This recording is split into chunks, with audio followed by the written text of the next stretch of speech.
Good morning, friends. Once again, you're most welcome at this YouTube channel. आज का topic है प्रधानमंत्री आवास योजना ग्रामीण के ऊपर। प्रधानमंत्री आवास योजना ग्रामीण के तहत अभी उत्तर प्रदेश को 1.44 लाख एडिशनल यूनिट्स सैंक्शन हुआ है, बाकी स्टेट से काट के।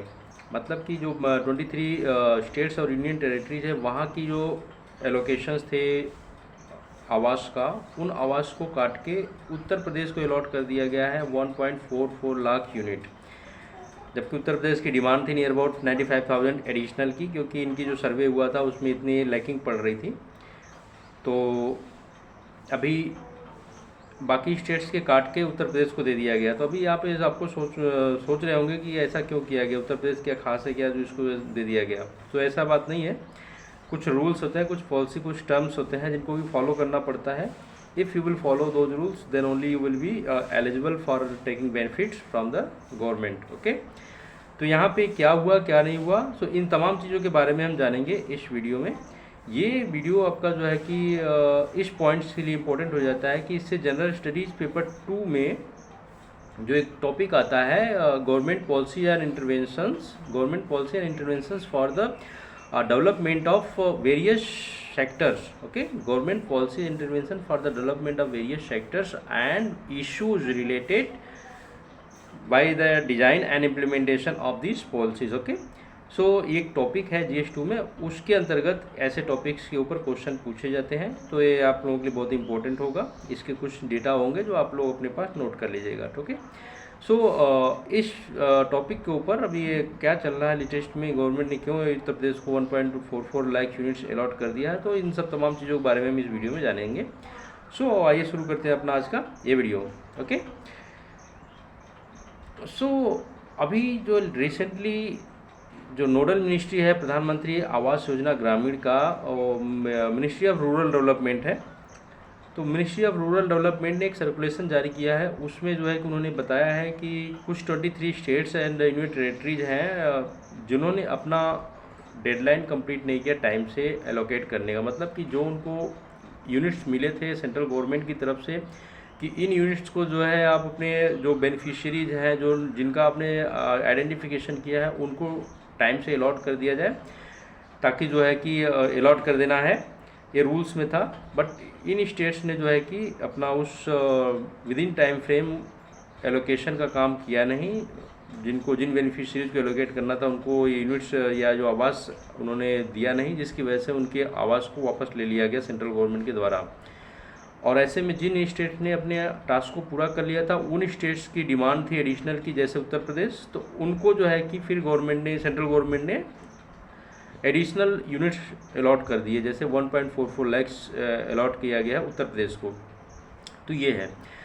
तो अभी इसमें जो है कि एक्चुअल में जो प्रधानमंत्री आवास योजना ग्रामीण का अभी स्कीम था, इसमें क्या था, तो इसके तहत जो है कि सेंट्रल गवर्नमेंट ने मिनिस्ट्री ऑफ रूरल डेवलपमेंट ने एक प्रोग्राम फिक्स किया था जो प्रधानमंत्री आवास योजना ग्रामीण है। इसके तहत 2.95 करोड़ 2.95 करोड़ आवास का एलोकेशन होना था ऑल इंडिया के लिए।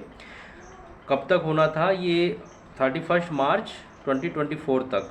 ठीक है, मार्च 2024 तक ये 2.95 करोड़ आवास का एलोकेशन होना था। तो सारे स्टेट्स को दे दिया गया अपना ये यूनिट्स दे दिया गया उनके नीड्स के अकॉर्डिंग, उनकी सर्वे के अकॉर्डिंग, उनकी डिमांड के अकॉर्डिंग, और जो गवर्नमेंट बस अवेलेबिलिटी थी उसमें उनके हिसाब से सबको एलोकेट कर दिया गया। ठीक है, फिर उसके बाद क्या हुआ कि सेंट्रल गवर्नमेंट ने 31 दिसंबर 2022 का डेडलाइन दिया था, जब तक उनको जो है कि अपना एलोकेशन का रिपोर्ट गवर्नमेंट को देना था कि भाई हमने ये रिपोर्ट एलोकेट कर दिया आवास, उसका डिटेल से है।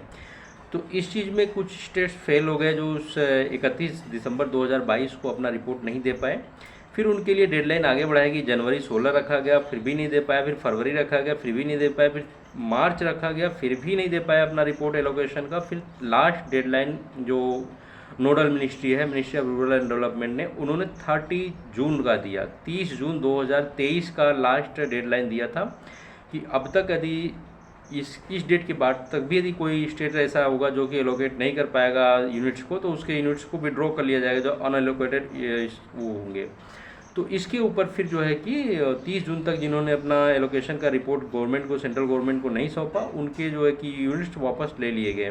ठीक है, तो फिर इसी में एडिशनल जो हमारे उत्तर प्रदेश के उप मुख्यमंत्री हैं केशव प्रसाद मौर्य जी, इन्होंने ये जो है कि हमारे यहाँ ये रूरल डेवलपमेंट एरिया को या रूरल मिनिस्ट्री के तौर पे काम कर रहे हैं उत्तर प्रदेश में। तो इन्होंने जो है कि एडिशनल डिमांड प्रस्तुत कर दिया इसी बीच में, क्योंकि यहाँ पे एक्चुअली उत्तर प्रदेश में 34.72 लाख यूनिट्स का एलोकेशन हुआ था, जिसमें कि करीब करीब 29 to 30 लाख से यूनिट्स ऑलरेडी कंस्ट्रक्ट हो चुके हैं। बाकी रिमेनिंग जो 4 to 5 लाख यूनिट्स थे उनके वो अंडर कंस्ट्रक्शन है। तो इनका सारा एलोकेशन का डिटेल्स भी सेंट्रल गवर्नमेंट को दिया जा चुका था और इनके सारे प्रोजेक्ट पे काम भी चल रहे थे। तो इनकी डिमांड थी, केशव प्रसाद मौर्य जी ने अपना एडिशनल डिमांड सेंट्रल गवर्नमेंट को प्रस्तुत किया। विद इन 1 मंथ, जब एक आध महीना लगा इसको सेंक्शन होने में, फिर उसके बाद जब बाकी स्टेट्स और यूनियन टेरेटरीज से जब इसका कुछ यूनिट्स वापस आ गई, उन्होंने एलोकेट नहीं कर पाया, तो उसको उत्तर प्रदेश को हैंड ओवर कर दिया गया। ठीक है, तो ये है उत्तर प्रदेश को देने के पीछे का रीज़न। अभी देखिए, अभी इसमें जो है कि यदि सेंट्रल गवर्नमेंट कोई पॉलिसी इम्प्लीमेंट कर रही है, कोई पॉलिसी क्रिएट कर रही है, तो उसको इम्प्लीमेंट करना स्टेट्स का काम है। यदि स्टेट्स उसको इम्प्लीमेंट नहीं करेगी टाइम से, तो फिर उसमें जो है कि दिक्कत तो आनी है। तो यही दिक्कत यहाँ पे आई हुई है, जिसकी वजह से अभी उत्तर प्रदेश एक तरह से विन विन ऑफर में है, क्योंकि अभी उत्तर प्रदेश ने टाइमली एक्शन किया, यहाँ की एक्टिव गवर्नमेंट ने टाइम से एक्शन किया और टाइम से जो है कि सेंट्रल गवर्नमेंट के बेनिफिट्स को ले सके। अब यहाँ पे इसमें एक और फैक्ट मैं आपको जोड़ दूं कि एक्चुअल में ये जो एलोकेशन होता है ये किस बेस पे होता है अपना आवास का। तो देखिए, जो एलोकेशन होता है आवास का, इसका एक सर्वे किया जाता है और जो है कि इसमें जो आवास का एलोकेशन 2 बेस पे किया गया है एक्चुअल में। फर्स्ट तो ये है कि एक जो 2011 का सोशियो इकोनॉमिक कॉस्ट सेंसस है, 2011 का जो हमारा सेंसस हुआ था, जनगणना हुआ था, उसमें एक सोशियो इकोनॉमिक मतलब सोशियो इकोनॉमिक सामाजिक आर्थिक और जाति, सामाजिक आर्थिक जाति के इन सबों के आधार पे जो है कि जो बैकवर्ड या जो पिछड़े जाति के या पिछड़े इकोनॉमिक बैकग्राउंड के लोग थे समाज में, जिनकी बैकग्राउंड सोशली, इकोनॉमिकली, सोशली और जो है कि कास्ट से सबसे बैकवर्ड थे, उन लोगों को चिन्हित किया गया था। उनका सर्वे होकर उनको जो है कि प्रायोरिटी दी गई थी। एक तो ये क्राइटेरिया था इनमें सिलेक्शन का, या क्राइटेरिया है इसमें सिलेक्शन का, और दूसरा इसमें क्राइटेरिया है जो है एक सर्वे कंडक्ट कराया गया था 2018 से 19 के बीच में आवास प्लस का सर्वे कंडक्ट कराया गया था। उसमें जो है कि आवास में किसी का आवास जो है यदि है तो उस आवास की क्या कंडीशन, उसके सर्टेन क्राइटेरियाज़ थे। उन क्राइटेरियाज़ के बेस पे यदि पाया गया कि नहीं ऐसे बंदों को भी इसमें नॉमिनेट करना चाहिए, तो उनके बेस पे भी उनका नॉमिनेशन हुआ है। ठीक है, तो ये नॉमिनेशन का जो बेनिफिशियरीज है उनके नॉमिनेशन का 2 क्राइटेरिया था, एक सोशियो इकोनॉमिक कॉस्ट सेंसस और दूसरा जो है कि आवास प्लस का सर्वे, जो कि मिनिस्ट्री ऑफ रूरल मिनिस्ट्री के अंडर में स्टेट्स गवर्नमेंट को कंडक्ट कराने थे अपने अपने स्टेट्स के अंदर। ओके, सो ये 2 क्राइटेरिया थे। ठीक है, अब दूसरा पॉइंट यहाँ पे कि इसमें एक्सपेंडिचर जो होता है उसका एलोकेशन कैसे होता है, उसका एक्सपेंडिचर कौन वहन करता है, कौन उसका खर्चा उठाता है, तो इसके बारे में जानिए। तो जो स्टेट्स हैं ना, जो स्टेट्स हैं, मतलब कि जो कुछ स्टेट्स हैं जैसे कि नॉर्थ ईस्ट के स्टेट्स हो गए, हिमालयन स्टेट्स हो गए और यूनियन टेरेटरीज, ये 3 कैटेगरी के स्टेट्स को छोड़ के, फिर से रिपीट करता हूँ, north eastern states, Himalayan states और यूनियन टेरेटरीज, इन 3 स्टेट्स को छोड़ के, 3 कैटेगरी के स्टेट्स को छोड़ के बाकी जितने भी स्टेट्स हैं हमारे देश के, सभी स्टेट्स के अंदर जो सेंट्रल और स्टेट का एक्सपेंडिचर का रेशियो है वो 60:40 होगा। ठीक है, मतलब 60 रुपये सेंट्रल गवर्नमेंट खर्चा करेगी तो 40 रुपये उसमें स्टेट गवर्नमेंट का खर्चा होगा।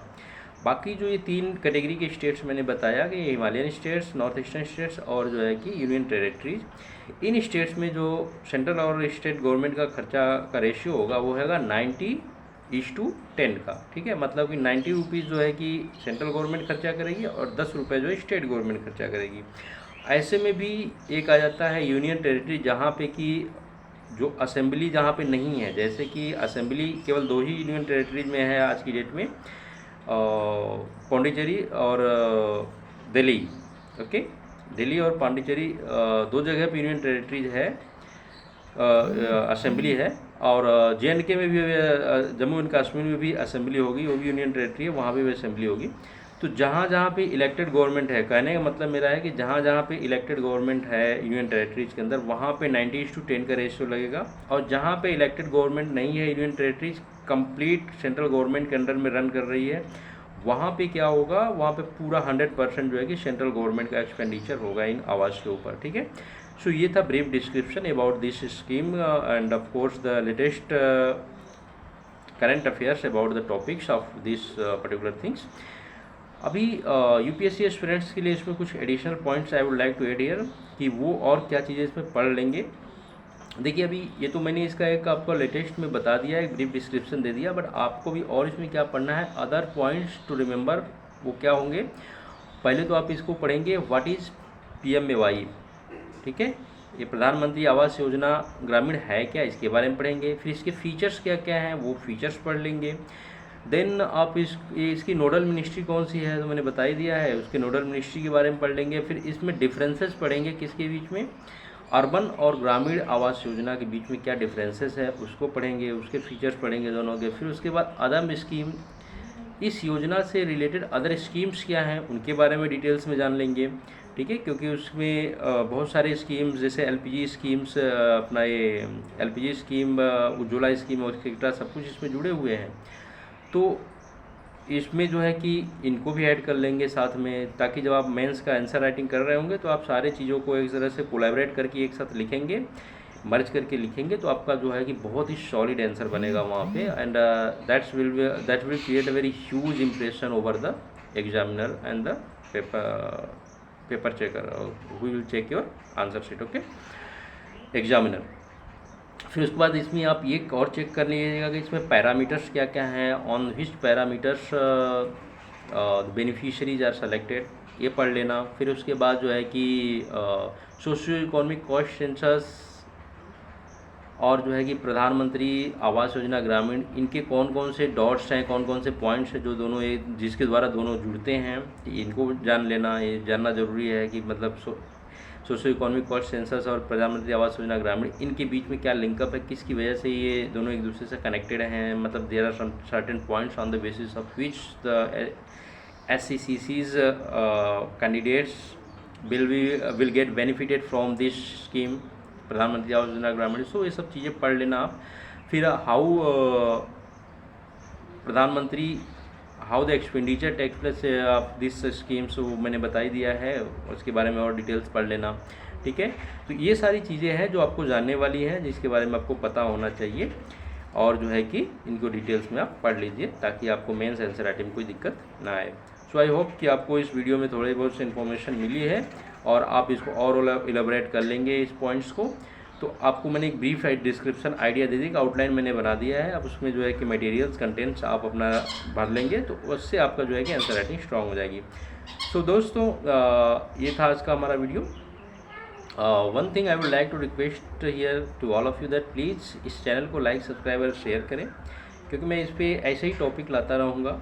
ऐसे ही टॉपिक का जो है कि आपको एक तरह से जिसमें मोटिवेशन भी रहेगा, जिसमें आपको मेंस आंसर राइटिंग से रिलेटेड कुछ पॉइंट्स भी मैं दूंगा, एक आउटलाइन बताता रहूँगा, ताकि आपको देखिए जो मेंस राइटिंग में जाएंगे आप, मेंस आंसर राइटिंग के लिए या मेंस एग्जाम में बैठेंगे ना, तो वहाँ पे आपको आउटलाइन की सबसे इंपॉर्टेंस होती है। वहाँ पे कंटेंट आपके पास कम भी है, लेकिन आउटलाइन आपका स्ट्रॉन्ग है ना, तो आप उसमें नॉर्मल कंटेंट से भी एक एवरेज मार्क ला सकते हैं। कंपैरेटिवली यदि आपके पास कुछ कंटेंट है बट आउटलाइन आपको समझ में नहीं आ रहा है, तो फिर वहाँ पे दिक्कत आती है, क्योंकि आप कंटेंट की ओर रख देंगे, इससे तो कुछ मिलने वाला है नहीं। आपको एक आउटलाइन फ्रेमवर्क रहेगा वहाँ पे किसी भी टॉपिक का, किसी भी क्वेश्चन का, तो आप उस फ्रेमवर्क के अकॉर्डिंग मूव करेंगे। तो वहाँ पे जो आप फ्रेमवर्क के अंदर कंटेंट डालेंगे, उस कंटेंट का तो प्लस पॉइंट है। यदि आपके पास कंटेंट बहुत ही वीक या नॉर्मल भी है ना, तो भी फ्रेमवर्क आपका अच्छा रहेगा, तो उस फ्रेमवर्क के ऊपर आपको अच्छे नंबर मिल जाएंगे। जहाँ कुछ नहीं वहाँ बहुत मिल जाएगा। तो ये मेरा पर्सनल व्यू है और आप इसका बेनिफिट ले सकते हैं। तो आप जो है अपना फ्रेमवर्क, किसी भी क्वेश्चन का फ्रेमवर्क तैयार करिए, कोई भी क्वेश्चन उसका फ्रेमवर्क तैयार करके अच्छे से उसके ऊपर जो है कि पकड़ बनाइए, फिर उसके बाद उसका कंटेंट तैयार करिए। जितना अच्छा फ्रेमवर्क बनेगा, फिर उसमें जितना अच्छा कंटेंट डालेंगे उतने ही अच्छे मार्क्स मिलेंगे, ठीक है। तो ये स्ट्रैटेजी है आपके जो मेंस आंसर राइटिंग का है। तो दोस्तों ऐसी तमाम इन्फॉर्मेशंस के लिए आप इस वीडियो को लाइक करें, सब्सक्राइब करें और शेयर करें, और वीडियो को पूरा देखा करें आप लोग, सो दैट आप जो भी आपके डाउट से क्लियरिटी है वो पूरा क्लियर हो जाए। नहीं तो फिर आप आधा वीडियो देखोगे तो उसमें आपको पूरी चीज़ें क्लियर नहीं होती हैं, ठीक है। So thank you very much for watching this video.